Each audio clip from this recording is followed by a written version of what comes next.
بسم اللہ الرحمن الرحیم۔ السلام علیکم، ویلکم ٹو مہم کہانی۔ اگر آپ نے ابھی تک چینل کو سبسکرائب نہیں کیا تو چینل کو سبسکرائب کر دیجیے، ناول کو لائک ضرور کر دیا کیجیے اور کمنٹ میں اپنی قیمتی رائے ضرور دیا کیجیے۔ چلتے ہیں ناول کی طرف۔ مایا نے اس بات میں سر ہلایا تو حیدر نے انگوٹھی پہنا دی۔ وہ سونے کی انگوٹھی بہت ہی پیاری تھی۔ مایا تو ایک دفعہ انگوٹھی کو دیکھ اور ایک دفعہ حیدر کو دیکھ کر مسکرانے لگی۔ حیدر، میرا دل کر رہا ہے ابان شاہ کے گاؤں جانے کا، بہت شوق ہے مجھے گاؤں دیکھنے کا، کیا تم میرے ساتھ چلو گے؟ مایا نے اپنا ایک اور مہرہ چلایا۔ آئی ایم سوری مایا، مجھے کچھ بزنس کے سلسلے میں ملک سے باہر جانا ہے۔ آئی پرومس جب میں آؤں گا تو تمہیں لے جاؤں گا۔ ٹھیک ہے، وہ اداس ہوتے ہوئے بولی۔ ارے میری جان، اداس کیوں ہو رہی ہو؟ اگر کبھی ابان گیا تو تم بھی اس کے ساتھ چلی جانا، ہماری بھابھی بھی بہت کیوٹ ہیں، تم کو مل کر اچھا لگے گا۔ وہ اتنا ہی کہہ سکی تھی۔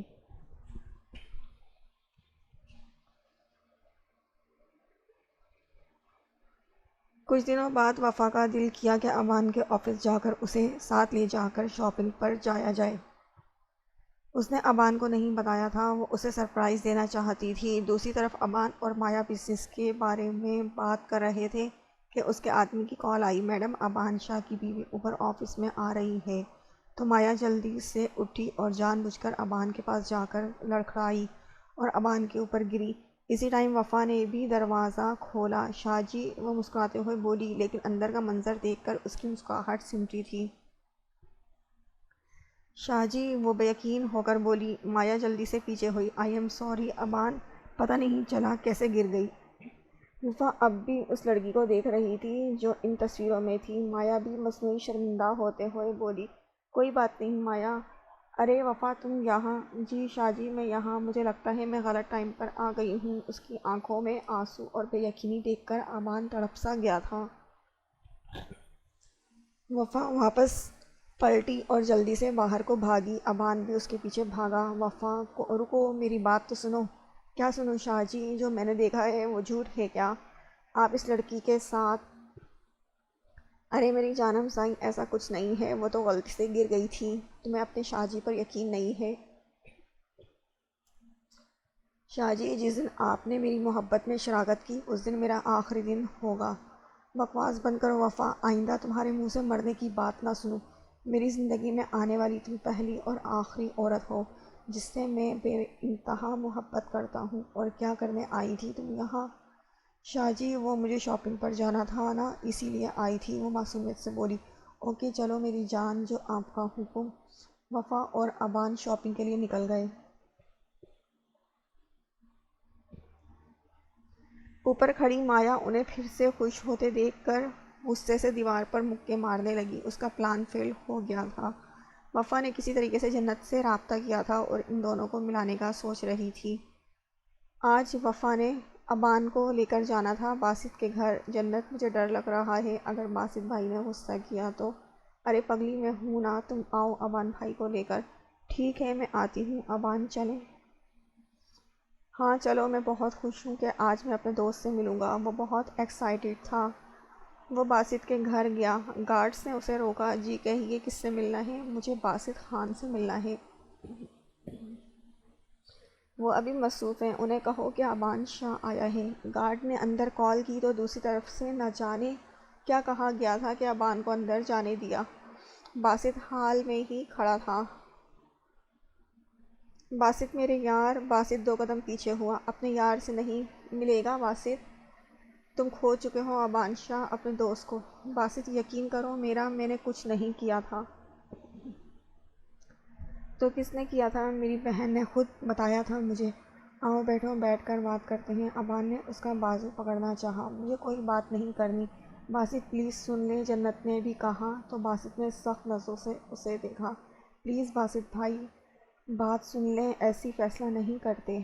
باسط بھی بیٹھ گیا۔ کیا ہوا تھا اس رات؟ مجھے سب جاننا ہے۔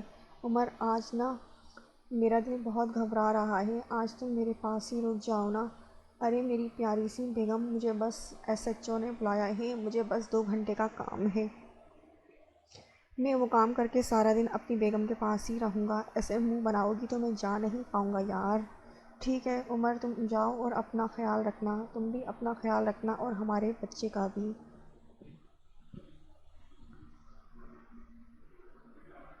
یا اللہ، پتہ نہیں کہ میرا دل بہت گھبرا رہا ہے۔ سونیا پریشان سی بیٹھی تھی، دل عجیب ہو رہا تھا۔ عمر ابھی نکلا تھا کہ کبیر گھر میں داخل ہوا، جلدی سے اپنی اماں کے کمرے میں گیا۔ کبیر بیٹا تم؟ جی اماں میں۔ بیٹا کہاں تھے تم؟ تمہیں پتہ ہے لائبہ مر گئی ہے اور عمر تم پر الزام لگا رہا ہے۔ اماں مجھے سب پتہ ہے۔ سونیا کا ابھی 9واں مہینہ چل رہا تھا، اسے پیاس لگی تو باہر پانی پینے چلی گئی۔ سکینہ بیگم کے کمرے میں سے آوازیں سن کر باہر کھڑی ہو گئی۔ اماں مجھے 20 لاکھ چاہیے۔ بیٹا میں اتنے سارے پیسے کہاں سے لاؤں؟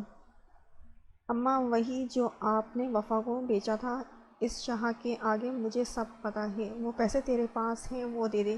سونیا تو یہ سن کر لڑکھڑائی اور ساتھ پڑا گلدان نیچے گرا تھا۔ سکینہ اور کبیر الٹ ہوئے تھے۔ سونیا جلدی سے بھاگنے لگی، لیکن بھاگنا بھی مشکل ہو رہا تھا، اس کا بھرا بھرا جسم تھا۔ ارے میری بلبل، تم یہاں؟ چلو میں تمہیں ہی لینے آیا تھا۔ میں تم کو لے کر کہیں دور چلا جاؤں گا اور تمہارا یہ بچہ بھی میں پال لوں گا۔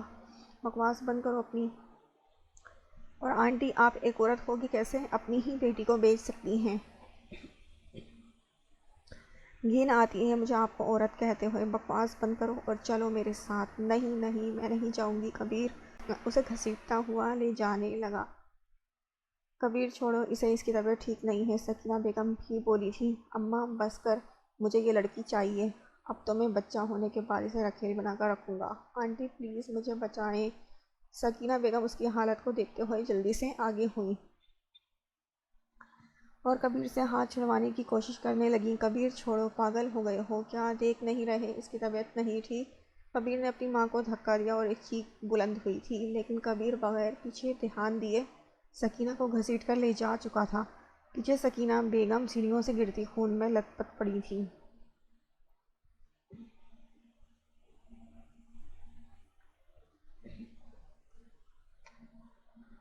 ماضی یہ ہے شاہ خاندان، جس میں سکندر شاہ اپنے 2 بیٹوں کے ساتھ کمال شاہ اور جمال شاہ کے ساتھ رہتے تھے۔ سکندر شاہ نے اپنے گاؤں میں ہی اپنے دونوں بیٹوں کی شادیاں کر دی تھیں۔ کمال شاہ کی بیوی فرزانہ شاہ اور جمال شاہ کی بیوی نسیم شاہ، جو کہ بے حد خوبصورت تھی۔ دوسری طرف سکندر کے دوست فیاض شیخ کا بیٹا بھی دلاور شیخ نسیم شاہ کو پسند کرتا تھا۔ آئے روز اسے چھیڑتا رہتا تھا، لیکن نسیم شاہ جمال کے ساتھ بہت خوش تھی۔ فیاض شیخ اور سکندر شاہ کی دوستی بہت پرانی تھی، دونوں ہی بہت گہرے دوست تھے۔ دلاور نے بھی نسیم بیگم کو بہت تنگ کیا، جس کی وجہ سے جمال نے غصے میں آ کر اسے ایک دفعہ دلاور کو مارا تھا۔ سکندر شاہ گاؤں کے سرپنچ بھی تھے، سب انہی کا ساتھ دیتے تھے۔ دلاور کی بھی شادی ہو چکی تھی، لیکن وہ اپنی بیوی کو روز مارتا، شراب پیتا، خوش نہیں رکھتا تھا۔ اس کا ایک بیٹا خادم شیخ بھی تھا۔ ایک دن دلاور نے نسیم بیگم کو اغوا کیا اور ان کے ساتھ بدتمیزی کرنے کی کوشش کی۔ گاؤں والوں نے دیکھا تو جلدی سے سکندر شاہ کو بتایا۔ جمال کا خون کھول گیا تھا۔ اپنی بیوی کی حالت دیکھ کر شکر ہے ان کی عزت بچ گئی۔ جمال نے اسے مارنا چاہا، لیکن فیاض اپنی اکلوتی اولاد کے خیال سے جمال کے پاؤں میں پڑ گئے تھے۔ بیٹا معاف کر دو میرے بیٹے کو، آئندہ وہ ایسا نہیں کرے گا۔ انکل آپ اٹھیں یہاں سے، آپ کیوں میرے پاؤں میں پڑ رہے ہیں؟ سکندر شاہ بھی اپنے دوست کی حالت نہیں دیکھ پا رہے تھے۔ اب دلاور کا فیصلہ پنچایت میں ہوگا، سکندر نے فیصلہ سنایا۔ سب لوگوں نے اس بات سے اتفاق کیا۔ دلاور کو بہت غصہ آیا تو اس کا دل کر رہا تھا کہ وہ جمال کو مار دے۔ کچھ دنوں بعد پنچایت ہوئی تو سب نے ایک زنا کرنے کی گناہ کو سزا موت دی تھی، لیکن سکندر شاہ اپنے دوست کے خاطر فیصلہ بدلنے پر مجبور ہو گئے تھے۔ میں فیاض شیخ کے بیٹے دلاور شیخ کو اس گاؤں سے دربدر کرنے کا فیصلہ کرتا ہوں۔ اگر دلاور دوبارہ اس گاؤں میں نظر آیا تو اسی وقت موت کے گھاٹ اتار دیا جائے گا۔ دلاور نے غصے سے سکندر کو دیکھا، لیکن سارے گاؤں والے سکندر شاہ کے ساتھ ہی تھے، اس لیے وہ ابھی فی الحال چپ کر گیا تھا اور اپنی بیوی اور بچے کو لیا اور جانے لگا۔ میں واپس آؤں گا سکندر شاہ، میں واپس آؤں گا، یہ کہہ کر وہ چلا گیا۔ کچھ مہینے تو سکون سے گزرے۔ کمال اور جمال دونوں کے گھر میں خوشخبریاں تھیں۔ فرزانہ بیگم اور کمال کے گھر بیٹا ہوا، جس کا نام انہوں نے ابان شاہ رکھا تھا۔ اس کے بعد جمال کے گھر بیٹی پیدا ہوئی، جس کا نام دانن شاہ رکھا تھا۔ ایسے ہی 2 سال بعد ہی کمال شاہ کے گھر ایک اور بیٹا پیدا ہوا، جس کا نام شازم شاہ رکھا تھا۔ نسیم بیگم تو کچھ مسئلوں کی وجہ سے دوبارہ ماں نہیں بن سکی تھی۔ دلاور کی بات کو بھی سب بھول گئے تھے۔ ٹائم گزرتا جا رہا تھا۔ دوسری طرف دلاور شیخ دھکے کھاتے ہوئے شہر میں گزار رہا تھا زندگی۔ اس کے اندر بدلے کی آگ آہستہ آہستہ زیادہ ہوتی جا رہی تھی، لیکن پہلے وہ کچھ ایسا کرنا چاہتا تھا کہ وہ زیادہ طاقتور ہو سکے۔ ابھی وہ کمزور تھا، کچھ کر نہیں سکتا تھا۔ پھر وہ ایک جانے مانے گنڈے کے ساتھ کام کرنے لگا تھا۔ لڑکیاں بیچنا، شراب پینا، ہر ایک برا کام دلاور شیخ کرنے لگا۔ اس کی بیوی اسے بہت روکتی تھی، لیکن وہ اسے بھی مارتا۔ وہ خدیجہ شیخ کو بیچاری اپنے بیٹے کو لے کر چپ ہو گئی تھی۔ آہستہ آہستہ دلاور شیخ بھی طاقتور ہونے لگا۔ اس نے اپنے ہاتھ سے سب سے پہلے اپنے ہی مالک کو مارا تھا تاکہ وہ اس کی جگہ پر بیٹھ سکے۔ سال کیسے گزر گئے پتہ ہی نہیں چلا۔ سکندر شاہ، کمال اور جمال سب دلاور کو بھول گئے تھے، لیکن دلاور شیخ نہیں بھولا تھا۔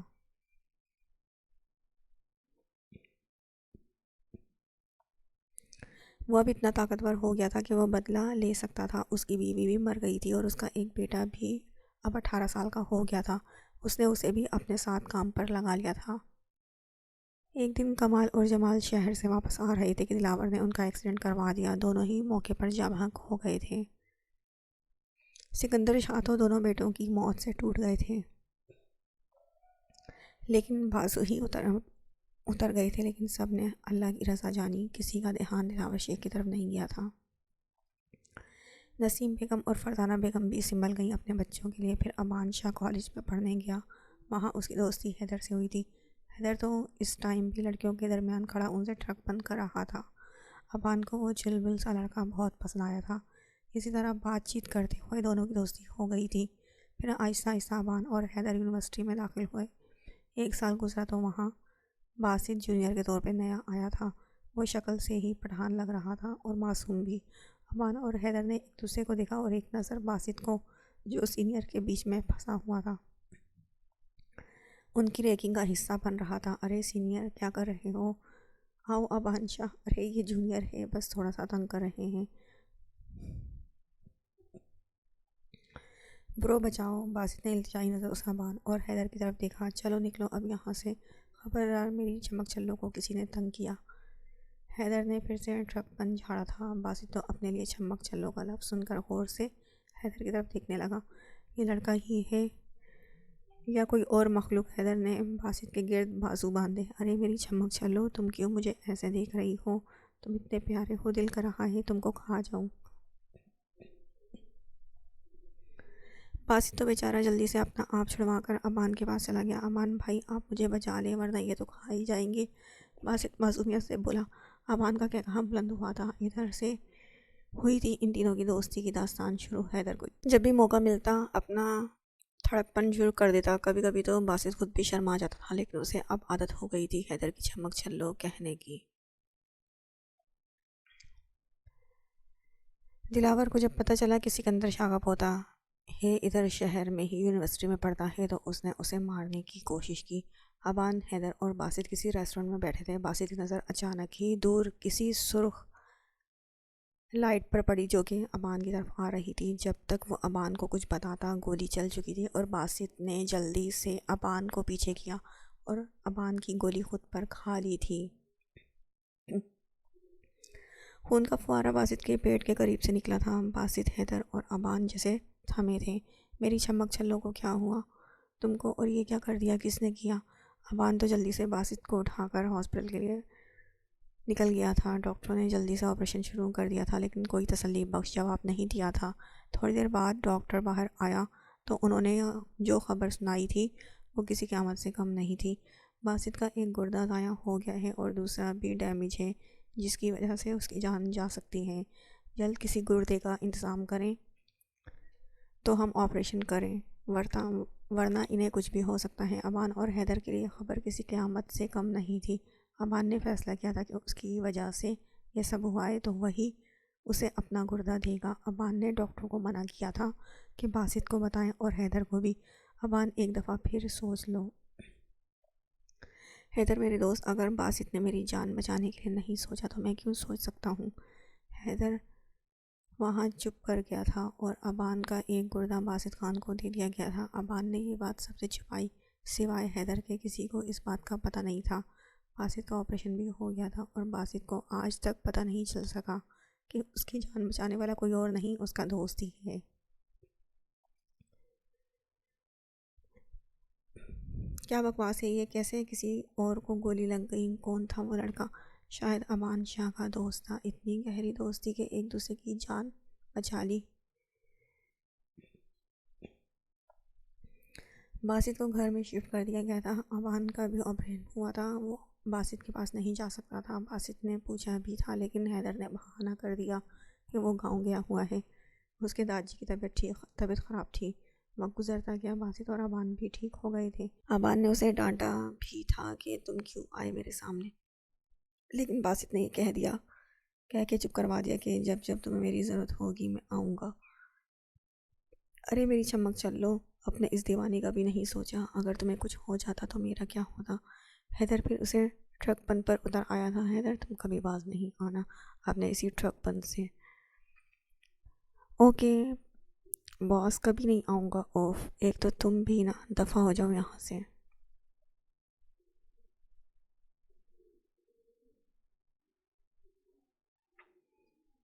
السلام علیکم بھائی۔ انایا اپنی بہن کے پاس لندن گئی ہوئی تھی، وہ آج ہی پاکستان آئی تھی۔ وعلیکم السلام میری گڑیا۔ بھائی یہ لوگ، ارے انایا ان سے ملو، یہ ہے حیدر میرا دوست اور یہ ہے ابان شاہ میرا دوست۔ السلام علیکم حیدر بھائی۔ وعلیکم السلام انایا۔ السلام علیکم ابان بھائی۔ انایا تو ایک دفعہ ابان کے حسن میں کھوس ہی گئی تھی، لیکن بھائی کے سامنے کنٹرول کر کے وہ کمرے میں چلی گئی۔ اچھا یار ہم بھی چلتے ہیں۔ ارے میری چمک چلو، اپنا خیال رکھنا، تیرے بغیر تیرا یہ دیوانہ مر جائے گا۔ حیدر ایسے نہیں کہتے، ہم ہمیشہ ساتھ ہی رہیں گے انشاءاللہ۔ ایسے ہی ابان کا باسط کے گھر آنا جانا رہا اور انایا ابان کو چھپ چھپ کر دیکھتی تھی۔ ابان کو انایا کی نظر سے خود پر محسوس ہوتی تھی لیکن وہ اگنور کر دیتا تھا۔ انایا نے باسط سے ضد کر کے انہی کی یونیورسٹی میں داخلہ لے لیا تھا، صرف ابان کے لیے تاکہ وہ سارا دن اس کے سامنے رہے۔ وہ معصوم سی لڑکی ایک حاصل سے عشق کر بیٹھی تھی۔ بھائی چلے نا، آج شاپنگ پر چلتے ہیں۔ انایا میری جان تم کہو اور بھائی نہ مانے، یہ کیسے ہو سکتا ہے؟ وہ دونوں شاپنگ پر گئے تھے۔ وہاں دلاور شیخ کی نظر جب انایا پر پڑی تو وہ اس کی معصومیت پر فدا ہوا تھا۔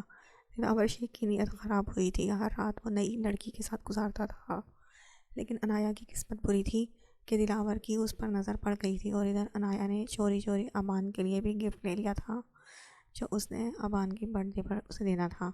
ساتھ میں اس نے ایک کارڈ بنایا جس میں اس نے اپنے پیار کا اظہار کیا تھا۔ بشیر مجھے یہ لڑکی کچھ دنوں تک میرے گھر پر چاہیے۔ دلاور شیخ یہ تو وہی لڑکا ہے جس نے ابان کی گولی خود پر کھائی تھی۔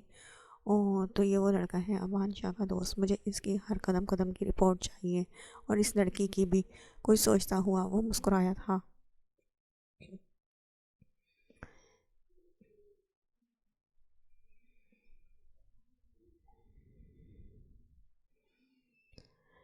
یار حیدر تم سے ایک بات کہوں؟ ہاں بولو ابان، کیا بات ہے؟ یار مجھے لگتا ہے باسط کی بہن انایا مجھ میں انٹرسٹڈ ہے۔ اگر باسط کو پتہ چل گیا تو وہ مجھ سے ناراض ہو جائے گا اور مجھے غلط سمجھے گا۔ ہاں ابان، میں نے بھی دیکھا ہے، وہ تم کو چھپ چھپ کر دیکھتی ہے اور تمہیں دیکھتے ہی اس کی آنکھوں میں چمک آ جاتی ہے۔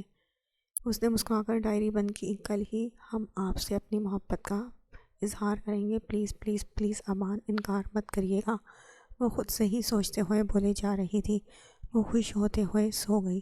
کل کا دن اس کے لیے بہت بڑا تھا اور شاید بہت برا۔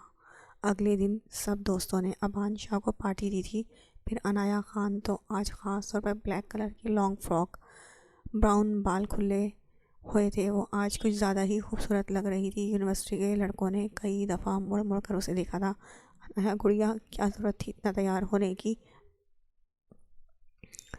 باسط نے جب لڑکوں کی نظریں اپنی بہن پر محسوس کی تو بولا، بھائی میرا دل کر رہا تھا نا، اب آپ ڈانٹے تو نہیں ورنہ میں رونے لگ جاؤں گی۔ ارے میری گڑیا، میں ڈانٹ نہیں رہا۔ اوکے کوئی بات نہیں، آؤ ابان سے ملو، اسے برتھ ڈے وش کرو۔ السلام علیکم ابان۔ وعلیکم السلام۔ ابان نے بھی قسمت سے آج بلیک ہی ڈریس پینٹ کوٹ پہنا ہوا تھا۔ Happy birthday Aban. Thank you Anaya. Aban اس کی آنکھوں کی چمک کو دیکھ کر اگنور کر رہا تھا۔ وہ اس کی دوست کی بہن تھی، وہ چاہ کر بھی اس کے لیے غلط نہیں سوچ سکتا تھا، اسے صرف اپنے دوست سمجھتا تھا۔ یہ آپ کے لیے اسپیشل گفٹ۔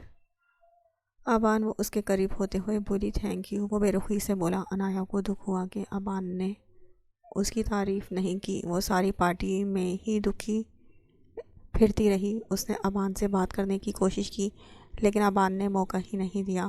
پارٹی ختم ہوئی تو ابان نے گفٹ کھولنا شروع کیا۔ جب انایا کا گفٹ آیا تو اس میں بہت ہی پیاری شرٹ اور اس کے ساتھ ایک کارڈ بھی تھا۔ ابان، یہ دیکھو کارڈ۔ یار اب اس میں کیا ہے؟ مجھے کیا پتا، چلو پڑھ کر دیکھتے ہیں۔ السلام علیکم ابان، امید کرتی ہوں آپ کو میرا گفٹ پسند آیا ہوگا، لیکن میں نے آج گفٹ کے ساتھ ساتھ اپنا دل بھی آپ کو بھیجا ہے۔ مجھے نہیں پتا کب کیسے مجھے آپ سے پیار ہوا، لیکن میں سوچتی ہوں مجھے آپ سے پیار نہیں عشق ہوا ہے۔ میں لڑکی ہو کر اظہار کر رہی ہوں، آپ بھی مجھے کہتے ہوں گے بے شرم لڑکی ہے۔ یقین کریں میں آپ کو کھونا نہیں چاہتی۔ اگر آپ کی رضامندی ہے تو میں اپنے بھائی سے بات کروں گی۔ میں یقین دلاتی ہوں کہ باسط بھائی آپ کو کچھ نہیں بولیں گے۔ امید کرتی ہوں آپ میرا دل نہیں توڑیں گے۔ اب اسے کیا پتا، امیدیں تو ہوتی ہی ٹوٹنے کے لیے ہیں۔ ابان، یہ سب کیا ہے؟ حیدر کا تو منہ ہی کھل گیا تھا۔ اوف، ایک تو یہ لڑکی، پاگل لڑکی۔ ابان، ویسے اس میں برائی ہی کیا ہے؟ انایا پیاری ہے، پڑھی لکھی ہے۔ شٹ اپ حیدر، وہ ہماری دوست کی بہن ہے، ہم اس کی عزت پر نظر نہیں رکھ سکتے۔ اب کیا کرنا ہے؟ اب اسے میں آرام سے سمجھاؤں گا۔ میں جانتا ہوں سمجھدار ہے، مان جائے گی۔ سمجھدار ہوتی تو یہ بیوقوفی نہ کرتی۔ چلو کل دیکھتے ہیں کیا ہوتا ہے، کیک کھاؤ۔